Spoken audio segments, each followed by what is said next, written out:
Hello people, bidding ইক্স ওয়েবসাইটের পক্ষ থেকে এইচটিএমএল এবং সিএসএস ভিডিও টিউটোরিয়ালসের তৃতীয় ভিডিওতে আপনাদের সবাই ওয়েলকাম জানাচ্ছি। আমি ফয়সাল আহমেদ।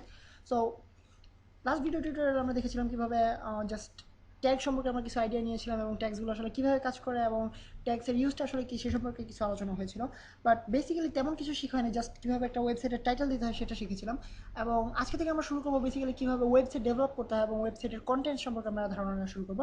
সো এই ওয়েবসাইটটা একটু অসাম টাইপের একটা এই টিউটোরিয়ালটা আসলে ওয়েবসাইট না, এই টিউটোরিয়ালটা একটা অসাম টাইপের টিউটোরিয়াল হবে এবং আপনারা এর মাধ্যমে একটা অসাম টাইপের একটা সাইট ক্রিয়েট করতে পারবেন আশা করি। সো শুরু করা যাক। আমরা লাস্ট টিউটোরিয়ালে হেডার সম্পর্কে হেড ট্যাগ সম্পর্কে কিছুটা কথা বলেছিলাম এবং আজকে আমরা বডি সম্পর্কে কথা বলবো, যেখানে আমরা ওয়েবসাইটের কন্টেন্ট নিয়ে আলোচনা করবো। এবং ওয়েবসাইটের কন্টেন্টের ক্ষেত্রে আমরা জানি যে বডির ভিতরে আমাদেরকে প্রোগ্রামিং কোডিংগুলো করতে হবে, যার ফলে আমরা ব্রাউজারের মধ্যে আমরা দেখতে পাবো জিনিসগুলো। বাট হেডারের মধ্যে আমরা যেগুলো থাকবে সেগুলো আমাদের ব্রাউজারের জন্য কিছু এক্সট্রা ইনফরমেশন। সো বডিতে আমরা শুরু করা যাক কোডিং। সো প্রথমে আপনাদেরকে ধরা যাক আমরা বডিতে যে কোনো একটা লেখা চাচ্ছি। লাস্ট লাস্ট ভিডিও টিউটোরিয়াল অনুযায়ী আমরা যে সাইটটা ক্রিয়েট করেছিলাম এখানে জাস্ট ব্ল্যাঙ্ক একটা সাইট।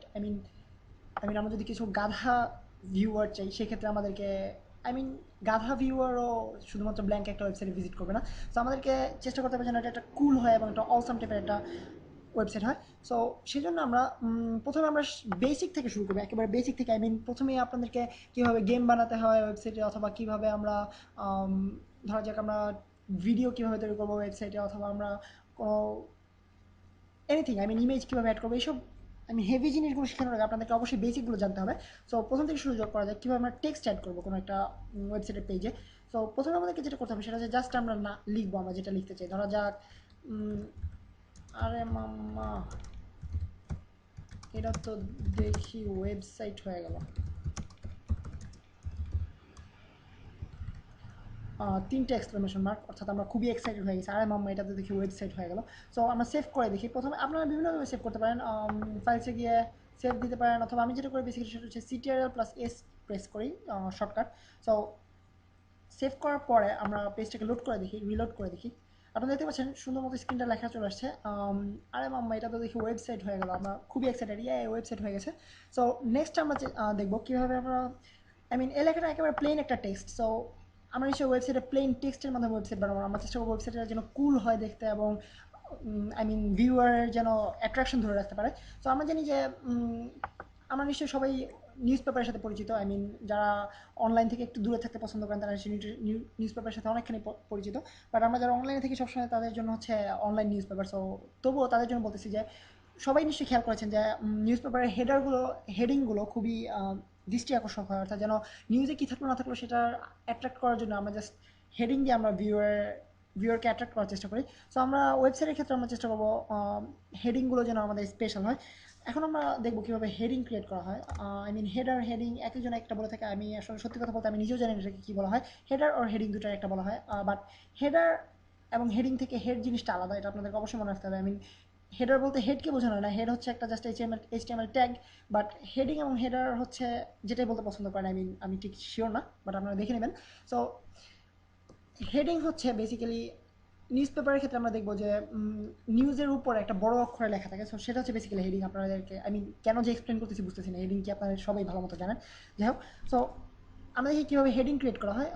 হেডিংয়ের ক্ষেত্রে আমাদেরকে যে জিনিসটা ইউজ করতে হয় প্রথমে সেটা হচ্ছে গিয়ে আমরা H1 এই ট্যাগটা ইউজ করবো। ওপেনিং এবং ক্লোজিং করলাম। এবং আরেকটা জিনিস আপনাকে বলে নিই, সেটা হচ্ছে আপনারা ইচ্ছে করলে একই লাইনের মধ্যে কোডিংগুলো করতে পারেন। আমি আলাদা আলাদা লাইনে করতেছি যেন আপনাদের দেখতে সুবিধা এবং ব্যাপারটা দেখতে একটু clean and neat and clean মনে হয়। বাট আপনারা একই লাইনের মধ্যে করতে পারেন। আপনাদেরকে দেখানো যাক কীভাবে। সো আপনারা কোডিংটা এভাবে করতে পারেন, একই লাইনের মধ্যে টাইটেল এবং ওপেনিং এবং ক্লোজিংটা এবং ভিতরে লেখাগুলো লিখতে পারেন। এটা আপনাদের সম্পূর্ণ নিজের ইচ্ছা। বাট প্রোগ্রামটাকে নিট অ্যান্ড ক্লিন দেখানোর জন্য, এবং যেহেতু এটা একটা টিউটোরিয়াল ভিডিও, আমরা খুব ডিপের জিনিসপত্র শিখতেছি না, এই জন্য আমি জাস্ট নিট অ্যান্ড ক্লিন রাখার জন্য আলাদা আলাদা লাইনে কোডিংগুলো করতেছি। সো আমরা একই লাইনে হেডার ট্যাগটা তৈরি করে দেখাই আপনাদেরকে। হেডিং ট্যাগটা। সো আমি এখানে H2 লিখে ফেলেছি, সরি H1 হবে। দেন ধরা যাক আমরা বলতে চাচ্ছি ইয়ে ওয়েবসাইট। আমরা খুবই, এবং ওয়েবসাইট বানানোটা অবশ্যই ভুল লিখতে হবে, না হলে আপনাদের প্রোগ্রাম কাজ করবে না। আমরা খুবই এক্সাইটেড হয়ে গেছি, একটা ওয়েবসাইট আমরা একটা টাইটেল দিয়ে দিতে চাচ্ছি যে হেডিং থাকবে বড় করে যে ওয়েবসাইট, দেন আমাদের নিচে লেখা থাকবে। সো দেখা যাক আমরা প্রোগ্রামটা রান করে কী পাই, দেন আপনাদেরকে এক্সপ্লেন করা যাক। আগে সেভ করে নিই, দেন রিলোড করলে দেখতে পাবেন আপনারা বড় হাতের লেখা চলে আসছে স্ক্রিনে, বোল্ড অক্ষরে।